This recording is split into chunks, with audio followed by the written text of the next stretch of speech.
4, 5 knots that you need to know as an outdoorsman. All right, the first one we're going to talk about is the trucker's hitch. All right, now the trucker's hitch comes in handy when you want to take something, say like on top of your car, and you want to tighten it down quite a lot.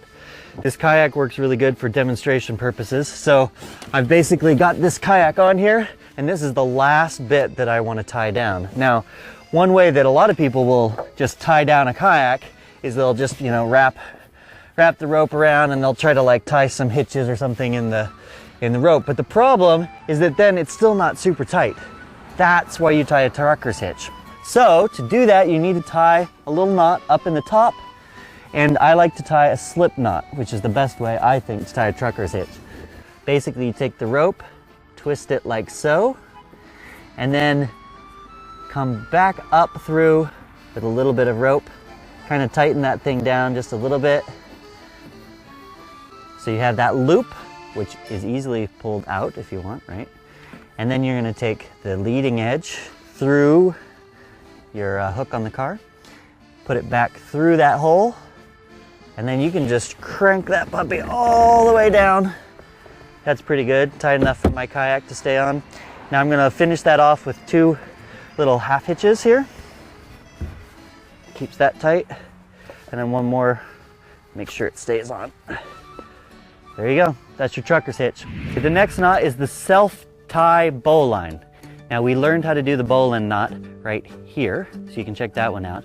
But this is a different way of tying the bowline, where if you were to say need to tie it around yourself and get hauled up a cliff, then it's really valuable. And all you'd basically do is hold it in your hand, spin it around, tie the bowline like that, and then they can pull you up a cliff, right? I'm going to slow that down, obviously, and show you how to do it. Hold it in your right hand, over the top of the rope, do a little twist like that, create that hole, and then let the rabbit come around the tree, back down, give yourself enough rope. There's your bowline knot. And you can get hauled up the cliff, just like that. Right, next we have the taut line. Okay, pretend that this rope is coming off the top of your tent and you want to tie it down to this tree. So instead of just kind of like trying to pull it and getting it tied and tying some sort of knot, all you got to do is tie a taut line. So you take this leading edge and you put it over the rope, and then you're going to come up and around.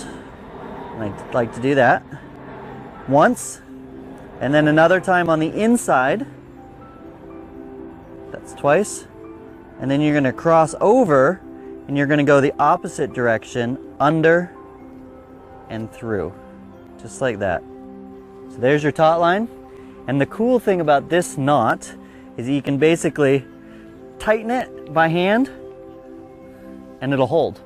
Now you wouldn't want to use this knot if you were putting it under a lot of strain and pressure, but if you're, say, tying up your tent stakes or something, it's a really handy knot. And you can loosen it, you can tighten it. There you go, that's the taut line. All right, we learned in another video in this knot series how to make one of these prusik knots, and now I'm going to apply that to a climbing scenario. As you can see, I'm actually attached to a light post right now for this demonstration, and I'm using a belaying device that you would probably not use with the prusik, but it's just for demonstration. This prusik in the climbing scenario can really help you stay safe when you're going down a mountain. And how you do that is you take this loop and you hold it like so. Basically, the knot is a little off. It's not centered in any way. It's just, I put it right next to the rope, and I wrap it around like this. Wrap it around the rope that I'm gonna use to belay myself down with. I'm going through the loop and wrapping it around. Trick is not to get it caught, and then like that. And then here you see this. I end up with 2 loops like that. Push it together. Looks nice and clean. Here is pinching my climbing rope. And then what I do is I take these 2 loops and I hook them onto a carabiner that I have clipped onto the leg loop of my harness, like so. So now this is what it looks like. If I fall or do something stupid, this prusik will actually pinch the rope and catch me. And that's why the prusik is so good. It will basically save you in a really sticky situation. It's a backup that can really help you when you're climbing. This is the next knot we're gonna do, which is actually not so much of a knot. We call this the chain sinnet, and it's a way to make a longer rope a little shorter when you, for example, are going climbing. So I hang this on my harness like so, and I can walk around with my harness without getting the rope entangled. I use this rope when I'm building like an anchor, for example, on a climbing wall. And the good thing about it is, this is what I'm going to show you. On hook one, and then this is how long it really is, and that's how quickly I can get it out. All right, so this is how we do it. Start by making a simple slip knot. Cross it over, slip it through, and there's your slip knot right there. And then all I do is I just keep going through the opening. Do one, loop it through once more. There's another one. Loop it through once more, like that. I just keep on going until the rope is all looped up. Actually, I'm gonna stop right there. See how I have a little bit of a slack there?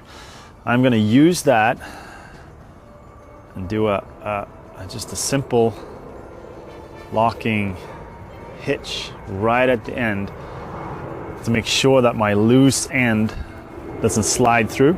All right, I have a loop right at the end, and I take it back and I connect it to my original loop like so.